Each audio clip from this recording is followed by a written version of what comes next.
Tonight, concerns around securing drought funding and early voting for this year's federal election now open.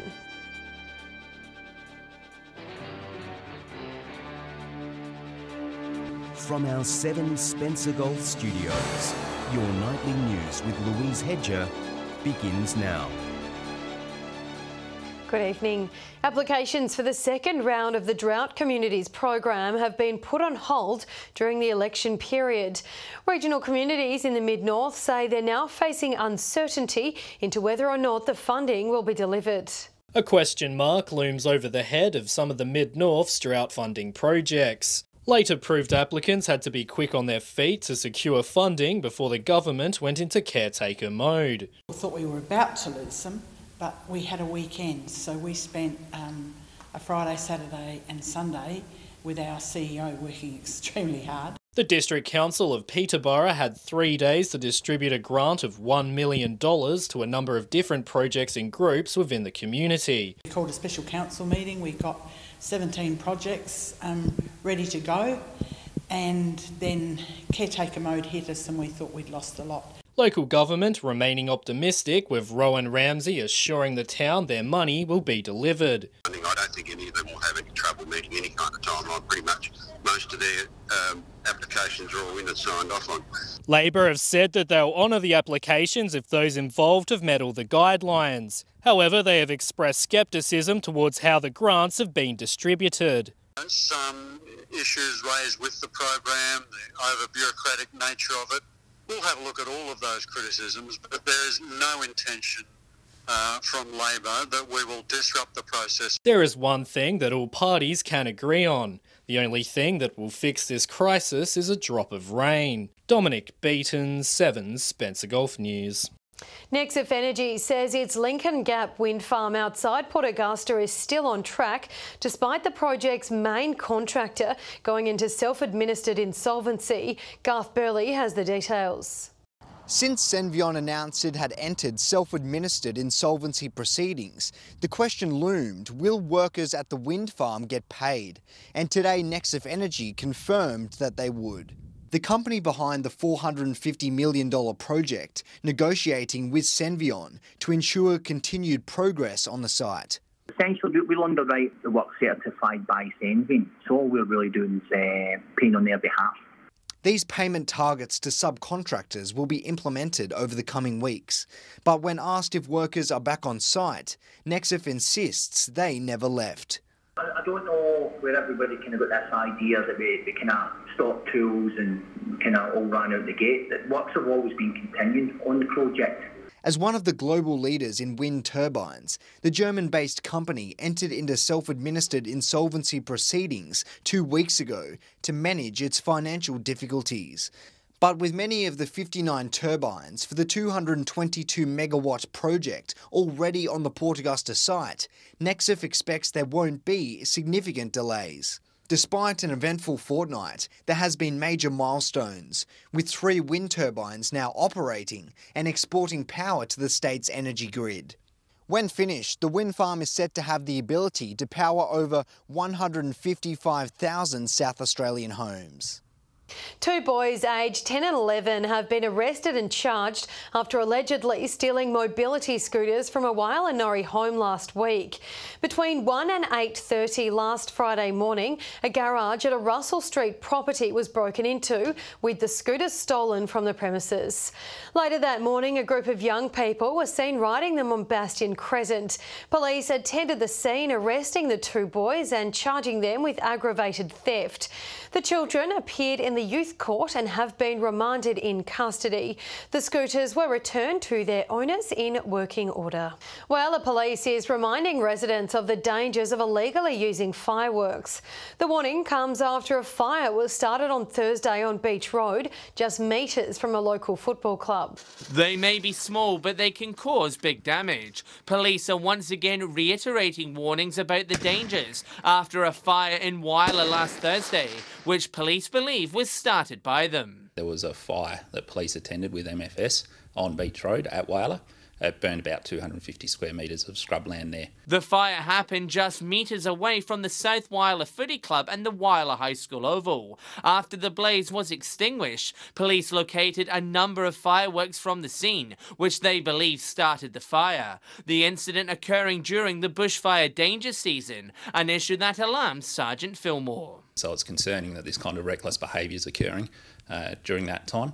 And it's creating a risk to people. Those involved in the incident remain on the run, with police appealing for information to help catch them. Currently, South Australian residents need a permit to purchase and own fireworks. And if you're thinking of following in their lead and letting some off, Sergeant Fillmore says you can expect a hefty punishment if caught. It depends on a number of factors. You could get reported and go to court, or arrested and go to court, or there's fines depending on a lot of variables. John Hunt, 7 Spencer Golf News. With the federal election just 19 days away, early voting centres have opened today across the nation. If you can't vote on May 18, it's expected you cast your ballot early, and fines do apply if you're eligible and a vote isn't submitted. And if you're still unsure about where your election vote lies, candidates vying for the seat of Grey will be presenting at a forum in Port Augusta on Wednesday. The event at the Central Augusta Football Club will feature 8 candidates in the electorate. Tickets are available online, and for more information on how to cast your vote early, visit the Australian Electoral Commission website. Stay with us. Still to come tonight, calls for big business to step away from regional hotel bookings, and a long-awaited stormwater pumping station under construction in Port Lincoln. Welcome back. A prescribed burn-off at Port Lincoln's National Park has begun today, aimed at limiting the spread and intensity of future bushfires. The burn-off taking place at the entrance of the park, 12 kilometres south of Port Lincoln. The park's entrance will remain open and traffic restrictions will be in place. Planning's been underway for the last few months to ensure the fire is safely contained. The burn-off will be monitored and is being carried out by the local fire service. It's expected to be completed by midnight tomorrow. A Port Lincoln business owner is calling on the government to do more in helping support the local hospitality industry amid concerns around large booking companies. He says regional hotels and businesses should have more control over listing their rooms online.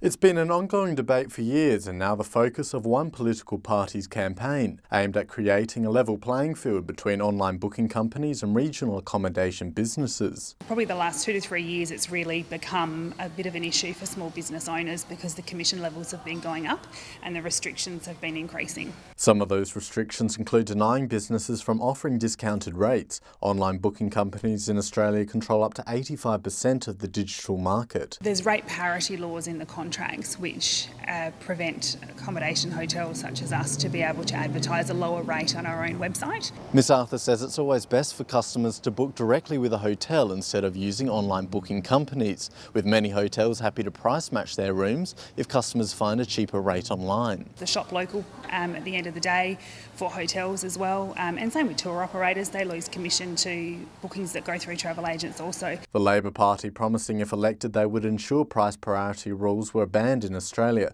but Liberals' Rowan Ramsey says he's concerned what this might mean for small businesses. But already we've seen Expedia, which is one of these booking giants, come back and say, oh, OK, well, you can do that and we'll comply, that'll be fine. But those hotels that want to insist on that, well, they'll be down the bottom of the search engine order. The Australian Hotels Association have been advocating for this policy for a number of years now, so they fully back Labor's policy that they are putting out for the campaign, and we do strongly encourage the coalition to also back this. Nathan Regter, 7 Spencer Golf News. Well, the council has welcomed the findings of a recent security audit at the local airport. Federal inspectors visited the site last month, finding no areas of non-compliance. It might be a small operation here at Wyler Airport, but there's still certain boxes it has to tick to ensure safety levels for its passengers are up to scratch. Its procedures under scrutiny last month, with federal inspectors conducting an audit. How do we keep them safe? What approvals have they got to be in the airside particularly, because that's where the danger is. And it's passed with flying colours. Auditors found no areas of non-compliance, with the facility receiving the highest grade possible. You normally expect some improvement areas or opportunities, But in this case, Whyalla got a clean bill of health, zero improvement notices. Mr Cowley says residents can feel safe and secure when using the airport, knowing it's got everything in place. And so we are, or the Whyalla community can be rest assured that our airport is operating in the safest possible manner according to our auditors. Praising staff for their work in keeping compliant with federal regulations, crediting airport manager Howard Aspley for the results. This audit is testament to the efforts that go in to running this airport in an efficient and safe manner. Mr Cowley says he's hopeful the work done by council will become a gold standard for airports across the country. What it means is our airport should stand out as an exemplar to other operators on how you should conduct business at their airports. The result comes as the federal government prepares to upgrade security at regional airports, including at Whyalla. John Hunt, 7 Spencer Gulf News. Construction's begun on a new stormwater pumping station on Port Lincoln's main road. Several businesses along the strip are welcoming the project after the previous one experienced issues. It was the flood that closed businesses and roads, turning Port Lincoln's east into a lake. 2 years later, now the construction of a multi-million-dollar stormwater pump has begun. The project that's being commenced in the next couple of weeks is the installation of a very large pump station, which will be in Eyre Street. The station pumping surface water away from low-lying areas, discharging outside the foreshore near the yacht club. Construction of the $4.5 million project beginning today, with the station expected to be completed by December. Really step one to ongoing solutions that we need to put in place to mitigate some of the potential flooding damage we have in Port Lincoln. The town's stormwater management plan identifying a critical need for the pump station in Liverpool Street and Eyre Street, where the low-lying environment has been prone to flooding. And we have an information session on the 6th of May for all those properties around that immediate area, because it will be quite noisy. During the construction there will be lane closures, with several streets being affected, but that's not fazed local businesses who are welcoming the project. Yeah, we're looking forward to seeing it installed and up and running, and when a rain event does come, for us not to have to worry about having our premises flooded. Nathan Rector, 7 Spencer Gulf News. After the break, we'll have a wrap-up of the weekend's football action, and Ruby will join us with the weather. Hello again. Accessing railway history in the town of Peterborough is now just a swipe away thanks to the new inclusion of a touchscreen system at the local YMCA. Visitors now have access to thousands of photos from the Mid-North in the Lionel Noble collection.